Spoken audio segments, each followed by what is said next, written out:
Hello बच्चों, let's read the question. तो इस क्वेश्चन में हमें बोला गया कि in a growing population of a country इनमें से कौन सा ऑप्शन करेक्ट होगा। जहाँ पे ऑप्शन हमें जो दिए गए हैं, दे आर ए में बोला है प्री रिप्रोडक्टिव इंडिविजुअल्स ज्यादा होते हैं रिप्रोडक्टिव इंडिविजुअल से। बी में बोला है कि रिप्रोडक्टिव इंडिविजुअल्स कम होते हैं than the post reproductive individual. C में है रिप्रोडक्टिव और प्रो रिप्रोडक्टिव दोनों इक्वल इन नंबर होते हैं। और डी में लिखा है कि pre reproductive individuals are less than the reproductive individuals. तो इस क्वेश्चन की अगर हम की कॉन्सेप्ट के बारे में बात करते हैं, देन यहाँ हमारा की कॉन्सेप्ट हो जाएगा age pyramid for a human population. Human population जो है उसको हम लोग एज पिरामिड के अकॉर्डिंग भी डिफाइन कर सकते हैं, जिसका मतलब होता है कि population at any time is composed of individuals of different ages. ये तो हम लोग जानते ही हैं। सो इसमें क्या होता है कि जो डिफरेंट एजेस में है वहाँ के पॉपुलेशन में जितने भी पीपल रहते हैं उनको हम लोग डिफाइन कर सकते हैं अकॉर्डिंग टू द ग्राफ, जिसको हम लोग एज पिरामिड बोलते हैं। नाउ ये एज पिरामिड तीन तरह के होते हैं, दैट इज एक्सपैंडिंग, फिर दूसरा है स्टेबल एंड तीसरा है डिक्लाइनिंग। तो ये जो एज पिरामिड है हम लोग कैसे डिफाइन करते हैं?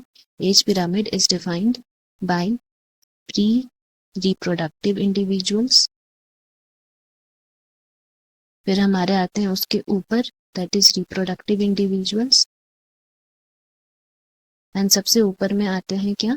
पोस्ट रिप्रोडक्टिव इंडिविजुअल्स, ऐसे इंडिविजुअल्स जिनका रिप्रोडक्टिव एज पार हो चुका है। सो अगर हम लोग इन तीनों की बात करें for the case of expanding, तो एक्सपैंडिंग में क्या होगा कि यहाँ पे रिप्रोडक्टिव इंडिविजुअल्स सबसे प्री रिप्रोडक्टिव इंडिविजुअल्स बहुत ज्यादा होंगे एंड उससे कम होगा हमारा reproductive individuals, and post reproductive उससे कम होगा। तो इस तरह का केस को हम लोग एक्सपैंडिंग बोलते हैं। स्टेबल में क्या होता है कि स्टेबल में ऑलमोस्ट सारे पॉपुलेशन जो है प्री रिप्रोडक्टिव रिप्रोडक्टिव वो लोग सिमिलर ही रहते हैं।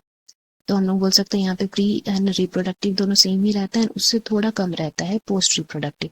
वेयर एज डिक्लाइनिंग की अगर हम बात करें तो डिक्लाइनिंग में क्या होता है कि प्री रिप्रोडक्टिव इंडिविजुअल्स बहुत कम होते हैं, रिप्रोडक्टिव इंडिविजुअल्स ज्यादा होते हैं, एंड फिर हमारा पोस्ट रिप्रोडक्टिव उससे भी कम होता है। So this is how it means. Now अगर हम लोग यहाँ पे बात करें एज ए पॉपुलेशन की, जहाँ पे ग्रोइंग पॉपुलेशन है, तो ग्रोइंग पॉपुलेशन का मतलब क्या हुआ कि यहाँ पे प्री रिप्रोडक्टिव इंडिविजुअल्स जो है ये ज्यादा रहेंगे तभी ना हमारा पॉपुलेशन आगे ग्रो करेगा। तो इसका मतलब है कि वो एक्सपैंडिंग एज पिरामिड के अंदर आ जाता है। यहाँ पे हम लिख देते हैं this is for stable and this is for decline. तो इसीलिए हम लोग लिख सकते हैं प्री इंडिविजुअल जो है pre reproductive individuals they should be more than the reproductive individuals. इसीलिए हमारा करेक्ट ऑप्शन है क्या हो गया? A. Hope you have understood. Best of luck. Thank you.